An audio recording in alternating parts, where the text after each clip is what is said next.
नमस्कार मंडळी, राम राम. तर कशा आहात तुम्ही? आय होप मस्त मजेतच असणार. तर स्वागत आहे तुमचं आपल्या एका नवीन व्हिडिओमध्ये. तर आजच्या व्हिडिओची सुरुवात होत आहे यात्रेमधून, जत्रेमधून. तुमच्याकडे काय बोलतात तर नक्की कॉमेंट करून सांगा. तर आज आम्ही आलो यात्रेमध्ये फिरायला. आमच्याकडे खूप मोठी अशी यात्रा असते.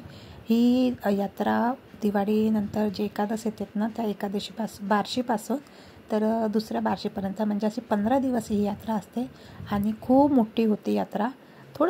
थोडंसंच व्हिडिओ आहे, खूप काही मोठा व्हिडिओ नाही. तर पूर्ण बघा, स्किप करू नका. व्हिडिओ आवडल्यास लाईक करा, शेअर करा आणि हो, चॅनलला सबस्क्राईब नसेल केलं तर नक्की सबस्क्राईब करा. तर बघाच इथे किती मोठे मोठे असे पाळणे आले आहेत. झुले, काय पाळणे बोलतात. आणि मस्त चमचम चमचम चमचम आहे.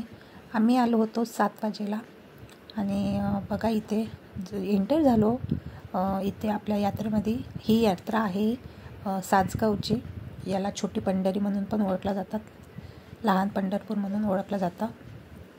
तर इथं बघा, इथं एवढी मोठी यात्रा असते ना आणि गर्दी पण खूप जास्त होती, म्हणून जास्त काही शूट नाही घेता आला, पण थोडासा शूट घेतला. तर तुम्ही सर्वांनी नक्की बघा.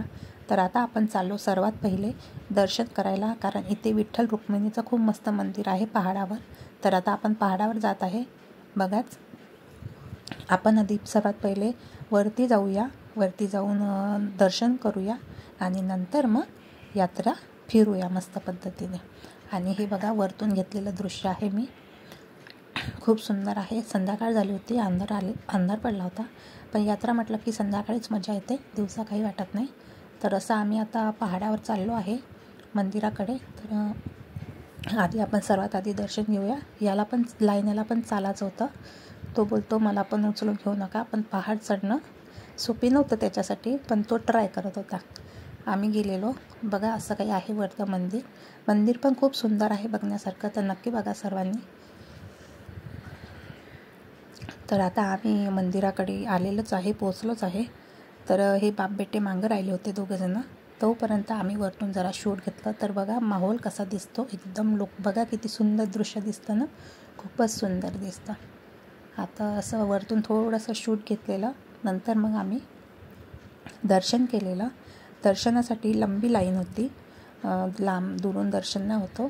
तर असं बघा, इथे पण खूप असतं, दुकानं वगैरे असते, प्रसाद सगळं असतात, कारण हे मंदिर खूप छान आहे, प्रसिद्ध मंदिर आहे, मोठं मंदिर आहे. तर इथे आपल्या याची लाईन लागली होती दर्शनासाठी. दुरून दर्शन होतच नाही. तर मग आपण म्हटलं आलोच मंदिरापर्यंत. तर त्याचे पप्पा बोलत होते दर्शन लांबून घेऊ आणि निघून जाऊ, पण दर्शन घेऊच नव्हते देत लांबून, फक्त हात जोडून निघून जावं लागत होतं. तर हे तिघं बाप बेटे काही रांगेत नाही लागले, मी एकटेच रांगेत लागलेली. मी दर्शन घेतलेलं आणि म्हटलं आता एवढं लांब आलो म्हटल्यावर होईल 5-10 मिनिट उशीर, इकडे का तिकडे काय होणार आहे, चला. तर इथे छान असं कीर्तन चालू होतं मस्त. बघा किती सुंदर गायक आहे. आवाज ठेवता येत नाही, कॉपीराईट येतो ना, म्हणून नाही तर ठेवला असता मी. आणि असे मस्त आम्ही दर्शन करून घेतलं. मीच एकटीनं, हे तिघं बाप बेटे बाहेरच उभे होते, तर मीच दर्शन केलं. विठ्ठल रुक्मिणीची मूर्ती बघा किती छान आहे, मस्त. मंदिर पण मस्त आहे, असं वाटते का सोन्याचंच मंदिर आहे खरं. आणि पण तिथे काही जास्त वेळ शूट वगैरे घेऊन येते. तर असं मग आम्ही लवकरच मी दर्शन घेतलं आणि बाहेर आलेली. तर माझ्या हातातून कॅमेरा हे झालेला होता, गर्दी होती ना तिथे. तर आणि इथे अलिबागच्या राजाचा फोटो आहे गणपतीचा. आणि बघा मस्त मूर्ती पण खूप छान आहे. तर तुम्हाला कसं वाटले व्हिडिओ तर नक्की कॉमेंट करून सांगा. आता यात्रात आलं म्हटल्यावर तुम्हाला काय वाटते?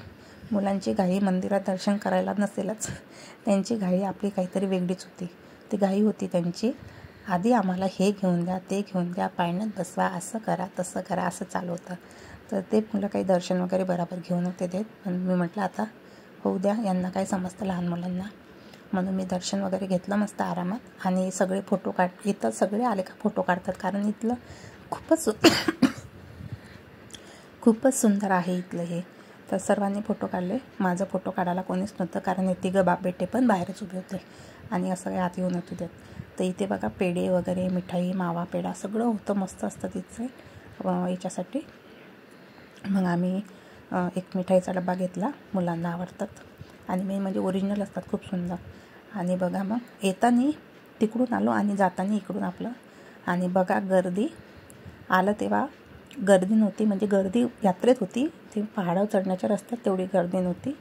तर बघा आता तुम्ही गर्दी असल्यामुळे मला जास्त काही शूट नाही घेता आलं, नाहीतर मोठा व्हिडिओ पण झाला असता आणि पण चांगला पण झाला असता. पण व्हिडिओ काही मला जास्त शूट नाही घेता आलं, गर्दी खूप होती आणि दोन्ही मुलं लहान नाही ना, तर म्हणून. तर असं काही मी थोडंसं शूट घेतलं तर नक्की सर्वांनी बघा. आणि हे बाप बेटे बघा सगळे हे करतात. इथे सर्वच आहे, दुकानं, लहान मुलांची खेळणी वगैरे सगळंच होतं. मस्त घेण्यासारखं होतं, खूप काही होतं, पण तेच आहे की घेता नाहीत. आणि हे बघा बोलून किती सुंदर काचेचे ग्लास वगैरे मस्त होतं, घेण्यासारखं खूप काही होतं. आम्ही काही जास्त काही घेतलं नाही. आरवसाठी एक कॉम्पॉस घेतला, टिफिन घेतला आणि काय आरवसाठी कॉम्पॉस टिफिन घेतला असं. आणि मुलं मग याच्यामध्ये बसले, आपले गाडीमध्ये या बघा कसे बसले दोघंजणं. यांना गेल्या वर्षी अंश आहे का उतरत नव्हता खाली, लहान होता तरी उतरत नव्हता. आणि यावर्षी पहिले स्टार्टिंगला जरा बरा होता, नंतर घाबरला. त्याच्यासाठी एक हे घेतलं, कॉटन कँडी घेतली. कॉटन कँडी घेऊन बसला. आधी बसला पण नंतर घाबरला, मग नंतर उतरून मागितलं त्याने, घाबरला होता तो. आणि अशाच मस्त मुलांनी हे केलं. यात्रात हेच असते एक, बाकी काय नसते. तो बघा कसा करतो. आणि झुले तर बापरे एकच नंबर होते, भीती पण वाटत होती बघून, पण बसणारे बसतात. मी तर कोणत्याच पाळण्यात नाही बसले, एवढे मोठे मोठे असून. याच्यापैकी तुम्हाला कोणता पाळणा आवडतो तर नक्की कॉमेंट करून सांगा. आणि तुम्ही कशात बसले तर ते पण कॉमेंट करून सांगा. व्हिडिओ कसा वाटला, बाय बाय.